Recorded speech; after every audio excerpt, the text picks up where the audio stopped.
بڑا پیارا شعر ہے ایک کسی غیر معروف شاعر کا ہے کہ بقدر پیمانہ تخیل سرور ہر شے میں ہے خودی کا، اگر نہ ہو یہ فریب پہم تو دم نکل جائے آدمی کا۔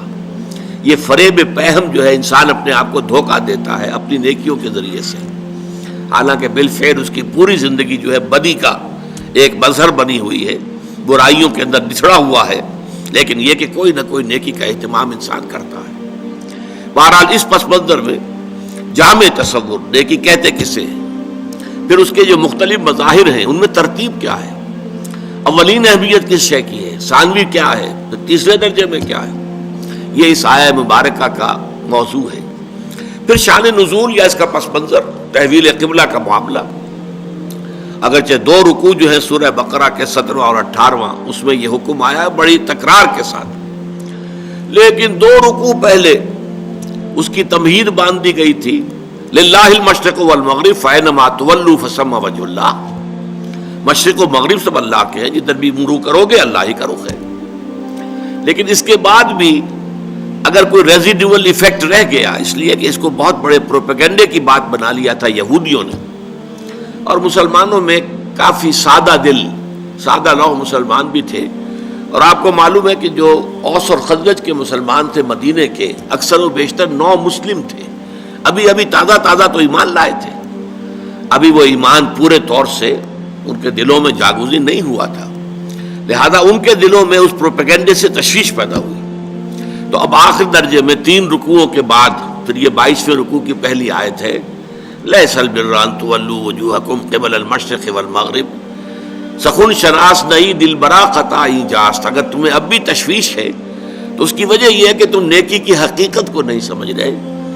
تم مظاہر پرست بن گئے ہو، تمہاری نگاہیں صرف ظواہر کو دیکھ رہی ہیں، نیکی کی اصل حقیقت کیا ہے، اگر اس کو سمجھ لو گے تو یہ تشویش ختم ہو جائے گی۔ اب آگے بڑھیے،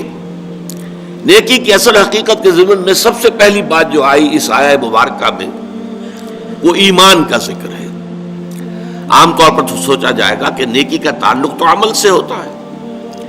ایمان جو ہے وہ کسی عمل کا نام نہیں، ایمان تو در حقیقت ایک ذہنی اور قلبی کیفیت ہے، لیکن واقعہ یہ ہے کہ نیکی کی اصل روح جو ہے وہ ایمان ہے، اس لیے کہ ہر عمل کے 2 پہلو ہوتے ہیں، ایک عمل کا ظاہر ہے اور ایک اس کا اصل مقصد، باطنی طور پر اس عمل سے مقصود کیا ہے، موٹیویشن کیا ہے، جذبہ محرکہ کیا ہے، یہ 2 چیزیں بالکل علیحدہ ہیں۔ ہمارے اپنے مشاہدے میں ہوتا ہے، جب الیکشن آنے والے ہیں تو ہم دیکھتے ہیں کہ بڑے بڑے چودھری سرمایہ دار عام حالتوں میں جو جھگیوں میں جانا تک پسند نہ کرے، وہ اپنے سفید براق کپڑے پہن کر اچھے، اور وہ جھگیوں میں جائیں گے اور وہاں جا کر گارے میں اور مٹی میں لتھڑے ہوئے بچوں کو اٹھائیں گے، پیار کریں گے۔ کیوں؟ سب کو معلوم ہے کہ یہ اس لیے ہو رہا ہے، یہ اصل نیکی نہیں ہے، انہیں ووٹ چاہیے، الیکشن آنے والا ہے، تو ووٹوں کے حصول کے لیے یہ سب کچھ ہو رہا ہے۔ تو گویا کہ موٹیو لوگوں کے سامنے ہے تو وہ اسے نیکی شمار نہیں کر سکتے۔ تو یوں سمجھ لیجئے کہ نیکی کے ظاہر کو صرف نہیں دیکھنا کہ یہ نیکی کا کام ہے، بلکہ دیکھنا یہ ہوگا کہ اصل میں اس کی موٹیویشن کیا ہے، اس کا جذبہ محرکہ کیا ہے۔ وہ جذبہ محرکہ ہے جو ایمان کے ذریعے سے، ایمان باللہ، ایمان بالآخرہ، یہ دونوں ایمانیات وہ ہیں، اگرچہ ان کے بارے میں تفصیلی مباحث تو بعد میں آئیں گی، جو اس منتخب نصاب کا دوسرا حصہ ہے، لیکن یہ کہ ابھی جان لیجئے کہ ایمان باللہ، ایمان بالآخرہ، ان دونوں کے اندر نیکی کے لیے ایک مثبت جذبہ محرکہ بھی ہے اور بدی سے بچنے کے لیے ایک منفی جذبہ محرکہ بھی ہے۔ اللہ کی محبت، love of God, to please اللہ، اللہ کو راضی کرنا، رضائے خداوندی کو اپنا مقصود بنا لینا، یہ جذبہ محرکہ ہے جس کے تحت انسان نیکی کرے، بھلائی کرے، خیر کرے، یہ مثبت جذبہ ہے۔ لیکن اس کے ساتھ ہی منفی پہلو بھی، اللہ ناراض نہ ہو جائے، اللہ کی سزا سے بچنے کے لیے،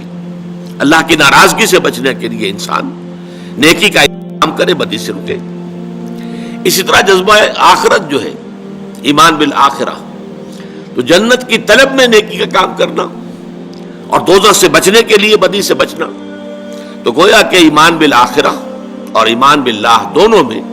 مثبت پہلو بھی ہے، منفی بھی ہے، لیکن عام طور پر ایمان باللہ کا جو تذکرہ ہوتا ہے وہ منفی جذبے، مثبت جذبے کی حیثیت سے ہوتا ہے۔ اللہ کی محبت،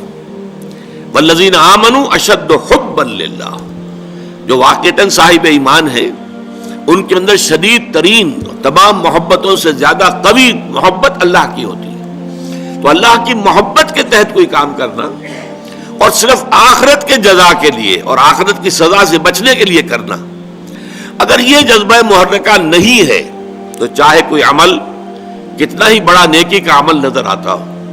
وہ نیکی نہیں ہے۔ ہمیں دیکھنے میں نیکی نظر آئے گی، ایک شخص نماز پڑھ رہا ہے لیکن اس کا جذبہ محرکہ کیا ہے؟ وہ لوگوں کو دکھانا چاہتا ہے، اپنے تقوی اور دینداری کا روب گانٹنا چاہتا ہے، لہذا یہ نماز پڑھنے کا فعل بھی اللہ کے نزدیک شرک ہے۔ من صلی یرائی فقط اشرک، حضور نے فرمایا جس نے نماز پڑھی دکھاوے کے لیے، ریاکاری کے لیے، اس نے شرک کیا۔ ومن صام یرائی فقط اشرک، جس نے دکھاوے کے لیے روزہ رکھا اس نے شرک کیا۔ ومن تصدق یرائی فقط اشرک، جس نے خیرات اور صدقہ اور لوگوں کے لیے جو ہے کوئی ان کی امداد کے کام کیے دکھاوے کے لیے، اس نے شرک کیا۔ بظاہر نیکی کے کام ہے، چوٹی کے کام ہے، نماز بھی، روزہ بھی، صدقہ بھی، لیکن یہ کہ اللہ تعالیٰ انہیں شرک قرار دے رہا۔ کیوں؟ کہ وہ جذبہ محرکہ پیچھے جو ہے وہ صحیح نہیں ہے، وہ لوگوں کو دکھانا ہے، لوگوں پر اپنی نیکی کا اور دینداری کا روب گانٹنا ہے۔ اس اعتبار سے نیکی کی بحث میں اولین بحث ایمان کی آئی ہے۔ وَلَٰكِنَّ الْبِرَّ مَنْ آمَنَ بِاللَّهِ، اصل میں تو نیکی اس کی ہے جو سب سے پہلے ایمان لائے اللہ پر، والیوم الآخر، اور قیامت پر۔ یعنی اللہ کی محبت سے کمتر درجے میں اگر کوئی قابل قبول جذبہ محرکہ ہے تو اخروی جزا ہے، دنیا میں اس کام کا کوئی اجر مطلوب نہ ہو۔ اگر آپ کوئی کام کر رہے ہیں دنیاوی اجر کے لیے تو کاروبار ہے، اب ظاہر بات ہے دکاندار دکانداری کر رہا ہے تو دنیاوی اس کو منافع مطلوب ہے، اسی کے لیے بیٹھا ہوا ہے، کوئی حرام شے نہیں ہے۔ لیکن آپ نیکی کا لبادہ اوڑھیں اور بظاہر نیکی کا کام کر رہے ہو اور اس میں دنیا داری مقصود ہو، اس میں دنیاوی نفع اور دنیاوی فوائد مطلوب ہو، تو یہ معاملہ جو ہے یہ در حقیقت عبادت خدا کی ہے۔ یہاں پر تو نوٹ کرنا پڑے گا کہ سوائے اللہ تعالیٰ کی محبت کے یا کمتر درجے میں اخروی جزا و سزا اس کے سوا کوئی اور جذبہ محرکہ نہ ہو۔ یہاں سے اس مسئلے کا حل بھی ملتا ہے کہ بہت سے لوگ سوچتے ہیں، یہ کفار بھی بہت سے ہوتے ہیں، بہت نیکی کے کام کرتے ہیں، پن کے ثواب کے کام۔ یہ ہمارے ہاں گنگا رام اتنا بڑا اسپتال بنا کے چلا گیا اور بڑے بڑے کام کرتے ہیں، فاؤنڈیشنز قائم کرتے ہیں۔ سوال یہ کہ تجزیہ کیجئے ان کا جذبہ محرکہ کیا ہے۔ اگر وہ اللہ کو نہیں مانتے، خدا کو نہیں مانتے، آخرت کو نہیں مانتے، ظاہر بات ہے کہ انسان حیوان عاقل ہے، اس کا کوئی فعل اور عمل بغیر مقصد کے نہیں ہوتا، کچھ نہ کچھ مقصود ہے۔ اگر وہ اللہ کو نہیں مانتا، آخرت کو نہیں مانتا تو مقصود کیا ہے؟ کوئی دنیاوی شہرت ہے، دنیا میں اپنے لیے وہ نام پیدا کرنا چاہتا ہے دنیا میں، اور آج کل تو اس سے بھی بڑھ کر ہے، فاؤنڈیشنز بنا دیے گئے تاکہ انکم ٹیکس میں ہمیں ریلیف مل جائے، فلاں جگہ سے ہمیں فائدہ ہو جائیں گے، سرکار دربار میں رسائی ہو جائے گی، اس کے لیے بلائیں گے، صدر کو بلائیں گے، گورنر کو بلائیں گے، یہ ذریعہ بن جائے گا ہمارا ان تک پہنچنے کا۔